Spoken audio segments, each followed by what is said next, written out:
As A beginner എന്ന നിലയിൽ നിങ്ങൾക്ക് ട്രേഡിംഗ് വ്യൂ എങ്ങനെ യൂസ് ചെയ്യാം? ഫസ്റ്റ് ഓഫ് ഓൾ നിങ്ങൾ ഗൂഗിളിലേക്ക് ചെല്ലുക, tradingview.com എന്ന് സെർച്ച് ചെയ്യുക, ലോഗിൻ ചെയ്യുക. അതിനുശേഷം നിങ്ങൾ ഇതുപോലൊരു ഇന്റർഫേസിലേക്കായിരിക്കും വരിക. ട്രേഡിംഗ് വ്യൂ എന്ന ആപ്ലിക്കേഷനിൽ നിങ്ങൾക്ക് ഏതൊരു മാർക്കറ്റും കിട്ടുന്നതായിരിക്കും. സോ ദാറ്റ് മീൻസ് ക്രിപ്റ്റോയോ, ഫോറക്സോ, കമ്മോഡിറ്റിയോ, ഇൻഡീസസോ, വാട്ട് എവർ ഇറ്റ് ഈസ്, നിങ്ങൾക്ക് ഏതൊരു മാർക്കറ്റും ഈ ഒരു ആപ്ലിക്കേഷനിൽ നിങ്ങൾക്ക് കിട്ടുന്നതായിരിക്കും. ഫ്രീ ആയിരിക്കും. ഫ്രീ ആയിട്ട് നിങ്ങൾക്ക് അനാലിസിസ് കാര്യങ്ങൾ നടത്താം. ഈ ഒരു ആപ്ലിക്കേഷൻ നമുക്ക് ട്രേഡിംഗ് കാര്യങ്ങൾ ചെയ്യാൻ പറ്റത്തില്ല, പക്ഷേ ഇവിടെ അനാലിസിസ് കാര്യങ്ങൾ ചെയ്യാൻ പറ്റും. നമ്മൾ ബ്രോക്കറിലായിരിക്കും ട്രേഡ് കാര്യങ്ങൾ എക്സിക്യൂട്ട് ചെയ്യുന്നു. സോ ട്രേഡ് കാര്യങ്ങൾ എക്സിക്യൂട്ട് ചെയ്യുമ്പോൾ നമ്മൾ അനാലിസിസ് കാര്യങ്ങൾ നടത്തണമല്ലോ. സോ അനാലിസിസ് കാര്യങ്ങൾ നടത്തുന്നത് ഈ ഒരു ആപ്ലിക്കേഷനിലായിരിക്കും. സോ ഇവിടെ കുറേ അധികം ടൂൾസ് കാണാൻ പറ്റും. അതുപോലെ മുകളിൽ ടൈം ഫ്രെയിംസ് കാണാൻ പറ്റും. ഫസ്റ്റ് ഓഫ് ഓൾ നിങ്ങൾ ശ്രദ്ധിക്കേണ്ട കാര്യം ടൈം ഫ്രെയിം അലൈൻമെന്റ് ആണ്. നിങ്ങൾക്ക് ഇഷ്ടമുള്ള ടൈം ഫ്രെയിം ഇവിടെ ചൂസ് ചെയ്താൽ പോരാ. നിങ്ങൾ കറന്റ് യൂസ് ചെയ്യുന്ന സ്ട്രാറ്റജി അതിനൊത്ത ടൈം ഫ്രെയിം ഏതാണോ അത് എന്ത് ചെയ്യാം, ജസ്റ്റ് ഒന്ന് സ്റ്റാർ ചെയ്ത് വെച്ചേക്കുക. സ്റ്റാർ ചെയ്ത് കഴിഞ്ഞാൽ നിങ്ങൾക്ക് പെട്ടെന്ന് തന്നെ സ്വിച്ച് ചെയ്യാൻ പറ്റും. ഇവിടെ നിങ്ങൾക്ക് കുറേ അധികം ടൂൾസ് കാണാൻ പറ്റും. ഇതിലെ ഏറ്റവും ഇമ്പോർട്ടൻ്റ് ആയിട്ടുള്ള ടൂൾസ് മാത്രമേ നമ്മൾ ഇവിടെ എടുത്തിട്ടുള്ളൂ. സോ ഇത് ഞാൻ ജസ്റ്റ് ഒന്ന് സ്റ്റാർ ചെയ്ത് വെച്ചേക്കാണ്. ഫസ്റ്റ് ഓഫ് ഓൾ നമ്മൾ ഇവിടെ യൂസ് ചെയ്യാൻ പോകുന്ന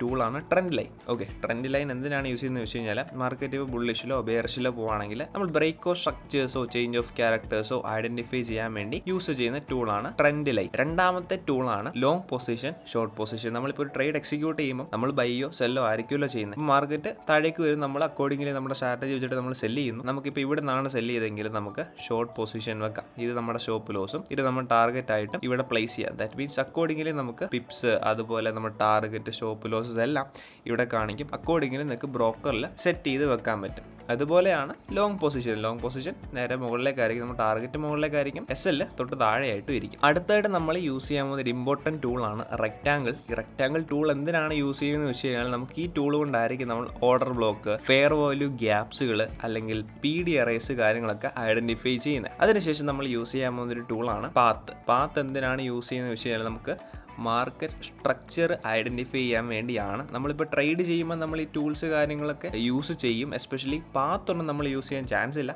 റെക്റ്റാങ്കിൾ അതുപോലെ ട്രെൻഡ് ലൈൻ ബ്രേക്ക്ഔട്ട്സ് ഒക്കെ ആയിരിക്കും നമ്മൾ യൂസ് ചെയ്യുന്നത്. അതിനുശേഷം നമ്മൾ സപ്പോർട്ട് ആൻഡ് റെസിസ്റ്റൻസ്, മാർക്കറ്റ് ഏറ്റവും കൂടുതൽ ബിഹേവ് ചെയ്തേക്കുന്ന പോയിന്റുകൾ അടയാളപ്പെടുത്താൻ യൂസ് ചെയ്യുന്ന ഒരു ടൂളാണ് ഹൊറിസോണ്ടൽ ലൈൻ. ഇപ്പോൾ ഒരു ഹൊറിസോണ്ടൽ ലൈൻ നമ്മൾ വരച്ചു കഴിഞ്ഞാൽ മാർക്കറ്റിൽ എൻ്റെയർ ആയിട്ട് ഈ ഒരു പ്രൈസിൽ ഒരു ലൈൻ വന്നിട്ടുണ്ടാവും. ദാറ്റ് മീൻസ് നമുക്ക് ബാക്കിലോട്ട് പോയി കഴിഞ്ഞാൽ കംപ്ലീറ്റ് ആയിട്ട് ഇവിടെ കാണാൻ പറ്റും. ഓക്കെ, ഇത്രയാണ് നമ്മൾ ട്രേഡിംഗ് വ്യൂവിൽ യൂസ് ചെയ്യുന്ന ടൂൾസ്. സോ ഈ ഒരു ടൂൾസ് യൂസ് ചെയ്തുകൊണ്ട് നിങ്ങൾക്ക് ബെറ്റർ അനാലിസിസ് കാര്യങ്ങൾ ഇവിടെ നടത്താൻ പറ്റും. അക്കോർഡിംഗ്ലി നിങ്ങൾക്ക് ബെറ്റർ ട്രേഡ്സ് കാര്യങ്ങൾ ബ്രോക്കേഴ്സിൽ എക്സിക്യൂട്ട് ചെയ്യാൻ പറ്റും.